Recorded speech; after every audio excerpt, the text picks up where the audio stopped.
Today on Bobby's Kitchen, we are making these little cuties. It's Flaky Crust Mushroom Bites.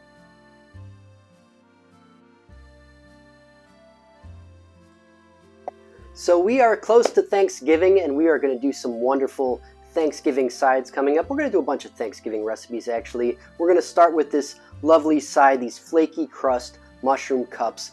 This is great for Thanksgiving, also great for Christmas. It can be at a lot of holidays where you want to bring a little side. We're calling them Flaky Crust, because they are made with phyllo dough. Now, phyllo dough is notoriously hard to work with. We're not going to make our own. We're not going to be doing anything but buying store-bought phyllo cups. These are great. They are available at most grocery stores in the freezer section. They're really flaky and delicious, and they make a great little base for these canapes. You might be wondering if you could substitute puff pastry for this. You cannot for Fixate because phyllo and puff pastry have very different nutritional content. Phyllo is a lot lower in fat, a lot lower in carbs. So you do want to get the phyllo, not puff pastry. And like I said, it's probably at your grocery store. You may not know it's there because you haven't looked for it ever, but look in that freezer section, you should be able to find it. So like I said, these are canapes. That's a French word, canapé. It actually means couch. Funny that we should call food a couch, but that's because it's any kind of dish that's on a little bed, usually some sort of carbohydrate-based bed, like these phyllo doughs, and then you pile your ingredients on top. And that's where we get canapes, little couches, little love seats, whatever you want to call it. So these are mushroom cups, so of course we have mushrooms. Mushrooms, you have a ton of options. They come in all kinds of flavors, textures, and especially price points. And that might be something you're wondering about. So let's get into it. I chose 3 different mushrooms here just because I wanted to show you guys a variety that we could get and how we're going to break them down and work with them. So I will have mixed mushrooms cups, but you don't have to get 3 different varieties. You can do 1 variety, 2, it's all up to you. Here we have a pink oyster. It's really cute, it's pretty. It's got a lovely, almost briny kind of flavor, which is I think where the oyster comes from, although some people think it's the shape. But it has a lovely, almost briny kind of flavor to it. Medium soft, medium firm texture. You can see a really pretty color and shape. This is a little bit more rare, especially the pink one. I picked it up for that reason, just because I wanted to show you guys something that was a little more high-end. So it's a little bit more of an expensive mushroom. You do not have to buy expensive for this. You're going to go with the price range that suits you, and also based on what's available at your grocery store, which could be maybe the only thing available is these creminis. That's fine. This is going to be your lower price point. It's, it's not super flavorful, but it's got flavor. It's semi-firm. It's widely available. These creminis are the same as button mushrooms, which are the same as portobello, baby bello. Those are all the same mushroom, just at different stages of its growth cycle. Button is the smallest. It's usually white. Cremini gets a little bigger, it turns brown. Then you get baby bello, which is bigger, and the portobello, which is huge. I would not recommend portobello or baby bello for this recipe. A, you're going to have to break down too much because these are tiny cups. You start with a smaller mushroom when you have a small cup. B, with the portobellos, the gills get big and you have to scrape them out, otherwise your dish will be muddy. With these, you won't have to scrape out any gills. So this is your lower end, very common option, and it's totally fine for this dish. Now here we have Royal Trumpet. This is something more medium range, medium price. It's got more flavor than your cremini. I think they're as flavorful as the oyster mushrooms. It's just a little bit of a meatier flavor, less briny. They're pretty big for this dish, but I wanted to get one big one to show you how I would break that down. This is a great all-around mushroom. I use them in so many things because they're at a medium price point and they've got a firm texture that doesn't turn to mush when you're cooking them. You don't have to worry so much about overcooking. So this is Royal Trumpet. That is a great option. And then of course, this is going to be made with a little bit of goat cheese. There, of course, are a lot of different cheeses made out of goat's milk, but there's this one common little log that we see in all of our grocery stores that they kind of just label goat cheese, and that's what we're going with today. Nothing too expensive. It is kind of crumbly, but a little bit on the creamy side, as you can see. And that is perfect for what we're doing. So just get that little log of goat cheese and don't worry about anything fancy there. We've got balsamic vinegar. It's not a super fancy balsamic. It's not aged for 15 years. It's just your regular balsamic vinegar. We are going to reduce this down to a beautiful syrup. It's going to be so delicious. And then we've got some other things, you know, some shallots and some garlic and things like that. But let's get to breaking down our veggies. So let's start with our cremini mushrooms. You can probably see here, there's a lot of dirt on these. Sometimes mushrooms come from the store like that. I will show you how to wash mushrooms. We are not going to be crazy like the French and have a special mushroom brush where we just brush off all the dirt. That's wild. You can get a little bit of water on them. Just be careful not to soak them too much. Let's start by getting rid of these stems. And you can just pop them right out. No problem. You could save these stems. You can make mushroom broth out of them. You could mince them finely and use them in this dish. But they don't have the best flavor and they're kind of woody. So I'm just going to get rid of them.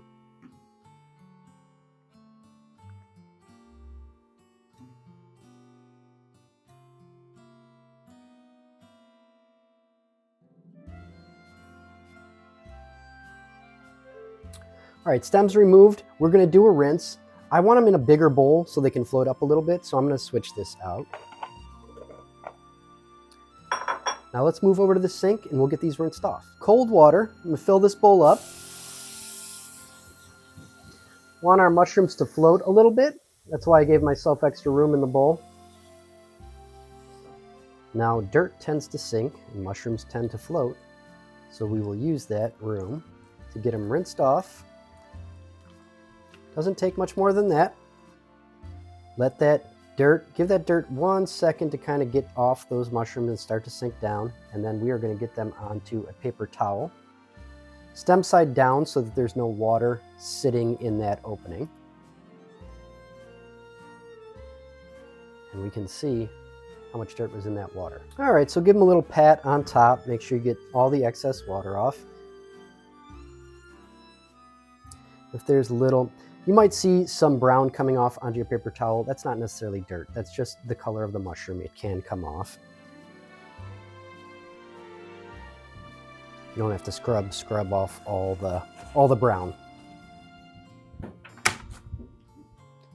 right, we're going to break these down into pretty small pieces. Our mushroom cups, or our phyllo cups, are pretty small. These will cook down a little bit. They'll reduce in size as we cook them. But we want to start out with a pretty small piece so that it will all fit inside the phyllo cup. Just like this. So we need 3 cups total, and we have 3 mushrooms, so 1 cup will do. Let's move on. We've got our pink oyster. I gave these a little look over. They look very clean. These ones got cleaned up at the farm, so we don't have to rinse. And you can see they're all attached to this main stem here, and that's all we want to get rid of. That's very hard. We don't want to eat the stem. So we'll just kind of come through, shave that stem off. And we can kind of just break these petals off. Really pretty mushroom. Beautiful color. You know, give it a little taste. Oh, wow. That's really delicious. It's almost floral. I think that that pink color brings some floralness to the mushroom, and I really like that. Again, we'll break them down to kind of bite-sized pieces.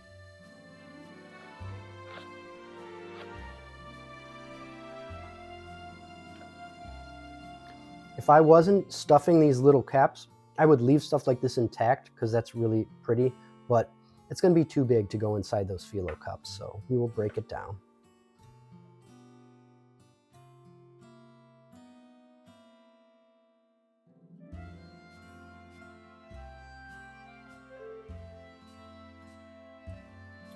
Pink oyster is done. Let's move on to the royal trumpet.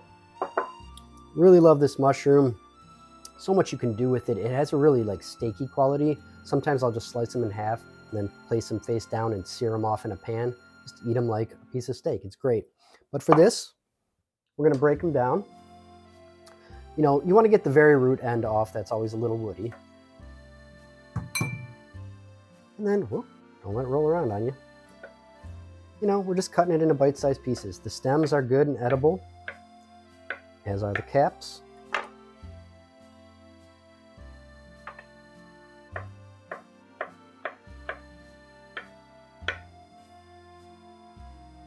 All right, let's move on to our shallot. Shallots, if you're not familiar, they're in the allium family, which means they're in there with garlic and onion and our buddy chive here.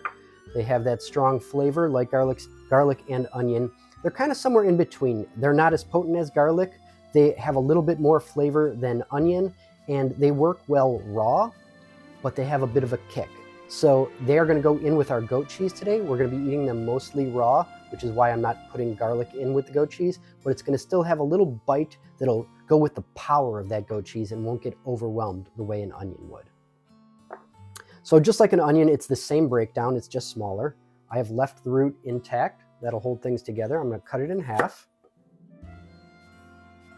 We'll lay the flat side down with the root end away from us. We're going to make some vertical slices. Keep them pretty close together. We want these to be fine. And then we will just slice horizontally.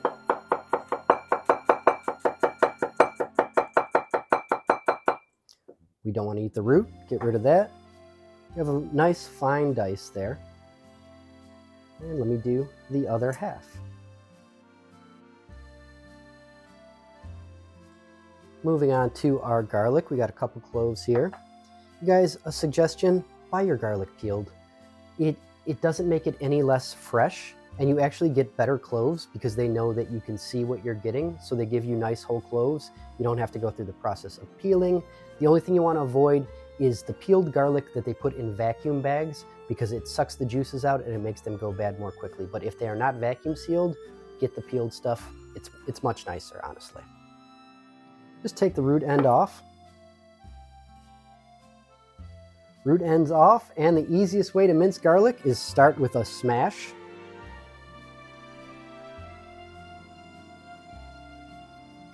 Side of the knife, give it a good smash. Same thing with the other one.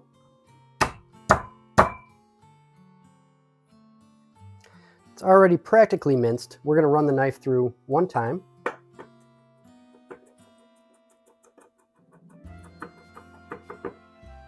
Maybe I'll go the other way one time. And now we have minced garlic. And last but not least, we have our chives. You may notice that I have this wrapped in a wet paper towel. That's actually not there to keep it fresh. This is an old little restaurant trick. Chives really want to move around on you while you're chopping them, and you want to get a nice fine chop. So if you wrap the base in a wet paper towel, it keeps everything together. You can chop real easy. Sharp knife, just going right through.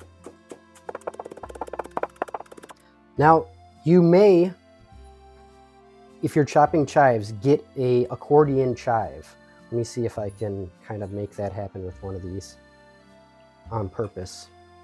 If I'm going, my knife's too sharp. Sometimes, if your knife isn't really sharp, oh, I got kind of a little piece there. You get this accordion cut where they're stuck together. I don't know if you can see that. But the way to avoid that is always use a slight forward motion when you're chopping. The forward motion will cause it to slice through that very last little bit, and you won't get that part stuck together at the bottom, and you won't have an accordion. So that's a little trick. Let's make our balsamic reduction. Really simple, one ingredient, balsamic vinegar, about a half cup, going into our pan. I'm actually going to make more reduction than I need for this recipe, because when you start with a really small amount, it's easy to burn it. So I'm going to make a little extra. I'll keep the extra in my fridge. It's great on chicken breast. It's great on fruit. You can drizzle this stuff over ice cream. It's really delicious, and all you need is one ingredient. Let me start this up. There we go. I'm just going to bring this up to a boil. I'll reduce it to a simmer. It takes maybe 7 to 10 minutes, somewhere around there, reducing from a half cup to about 3 tablespoons. You'll see it gets nice and syrupy. Now, when I'm making this recipe regularly, I will just start this up. I'll stick it on a back burner. I'll let it simmer away for a while I'm working on my mushrooms or whatever. For this, I've only got this one burner to show you guys, so I'm going to take it all the way, and then we'll move on to our next step.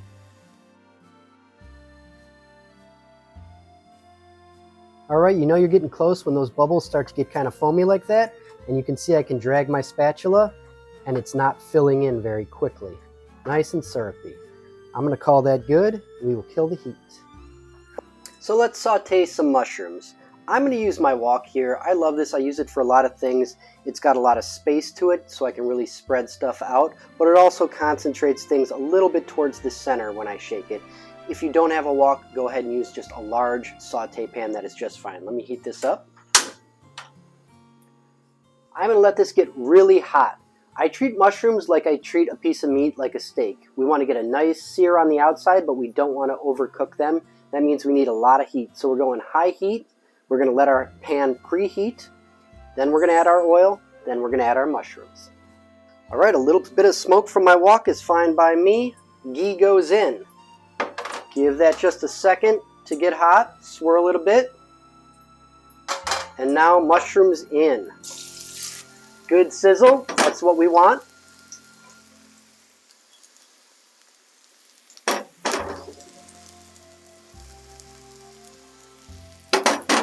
I'm going to spread them out as much as I can. A lot of surface contact is what we're looking for. Push down a little to get them all in contact. I'm going to turn my heat down a bit. This is a really strong burner. And we are just going to leave them 3 minutes. We're not going to move them because we want to sear underneath. Just like we're doing a steak or a chicken breast. Leave them for 3 minutes. We're going to get that nice sear. Then we'll turn. Alright, now I can see around the edges of some of my mushrooms, I'm starting to be able to see that it's brown underneath. That's what I want. Now I'm going to do a little toss.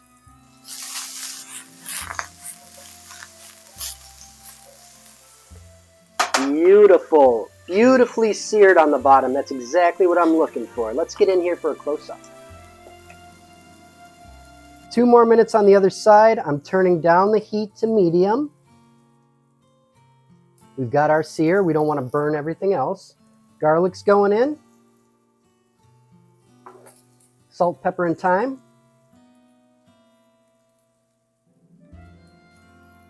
Give it a little stir. Just about a minute, maybe even 30 seconds, depending on how hot your pan is. Season everything up. Get a little sear on our garlic.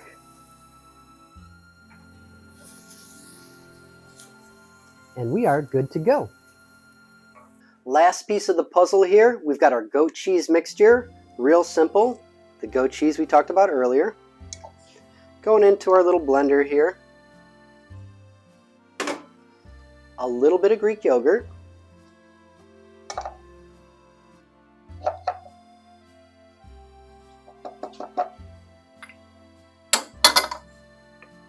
And just a touch of water.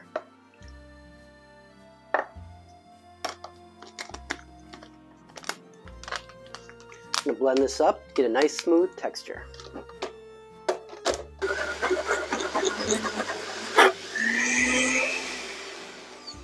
Alright, that shake was on purpose. Sometimes with these little blenders, when things stick to the side, because it's all sealed up, you can just give it a little shake. Shakes it right down into the blade.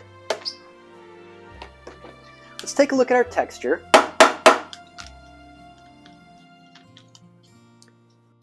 Alright, as we can see, a beautiful whipped, creamy texture. That's just what we want. And I'm going to season this up with some salt and pepper. Those chives that we chopped. And the shallots that we chopped. Give it a stir. I'm just going to keep it in this container because why not? It's easier to make less dishes, although it is a little bit harder to stir. No problem. Our goat cheese is ready. Little trick for filling these cups, makes it a lot easier. Small zip top bag, not small, like the pint size kind. I'm going to take that, get to where the point is, put that straight down into a glass, fold it back, so you got an opening like that. And we're going to transfer our cheese mixture right into that bag.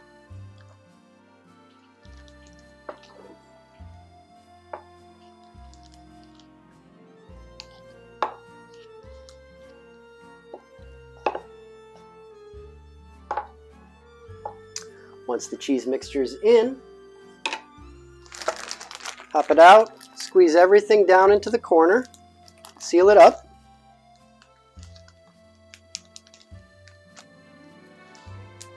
we have ourselves a little piping bag.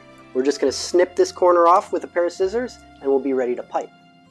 Everything is ready, we're set up, and our shells are on a sheet tray because these are going to have a 5-minute bake. Let's get to filling.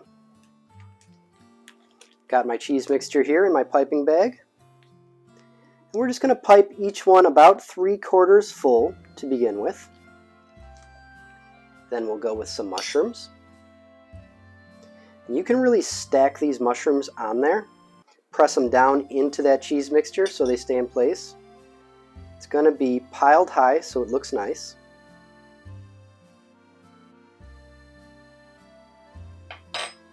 A drizzle of balsamic. Just a little drizzle. That is potent stuff. You don't want to overdo it. And then a little bit more cheese on top.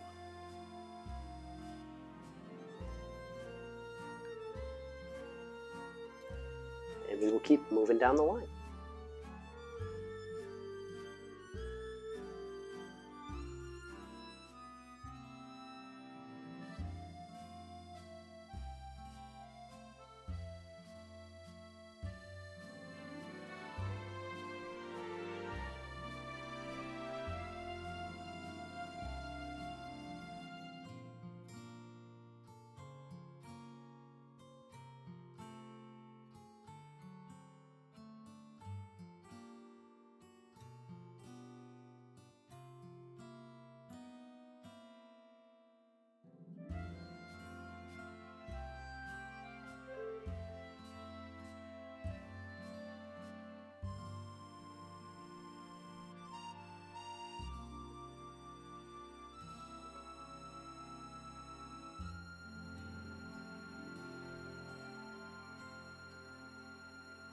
All these guys are filled, they're heaping, they're looking beautiful. I've got my oven at 350. We're going to go in for just a 5-minute bake and we'll be ready to eat.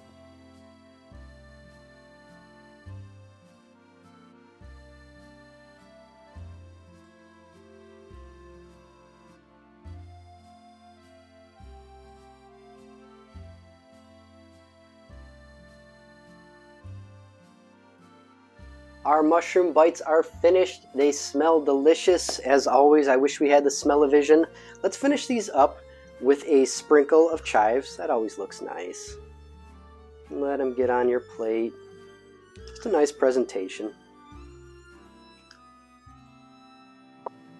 Before we taste, let's talk containers. Now, 1 serving is 4 cups of this, so they may be small cups, but you get 4 of them, and that's no slouch. And it is going to be 1 yellow apiece, 1 green apiece, 1 teaspoon, and half a blue. Pretty nice little mix of containers. You're getting a whole green in there, which is awesome. Only half a blue, only 1 yellow. I think that's awesome for 4 of these little cups. Hopefully it's not too hot for me to taste. Should I go whole cup? All right, let's do it.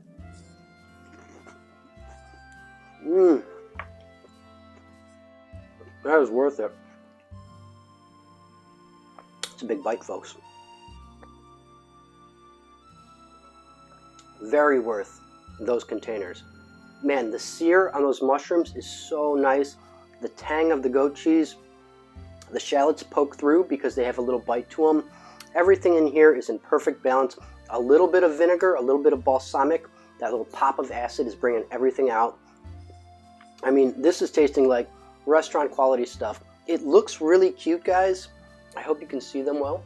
I will get you a close-up. But they look really cute on the plate. You bring these to a party, you bring them to Thanksgiving, people are going to be wowed by them, and then when they bite into them, they're going to be even more wowed, because that is a great dish. There it is, guys. Flaky crust mushroom bites are done and ready for Thanksgiving. They were so delicious.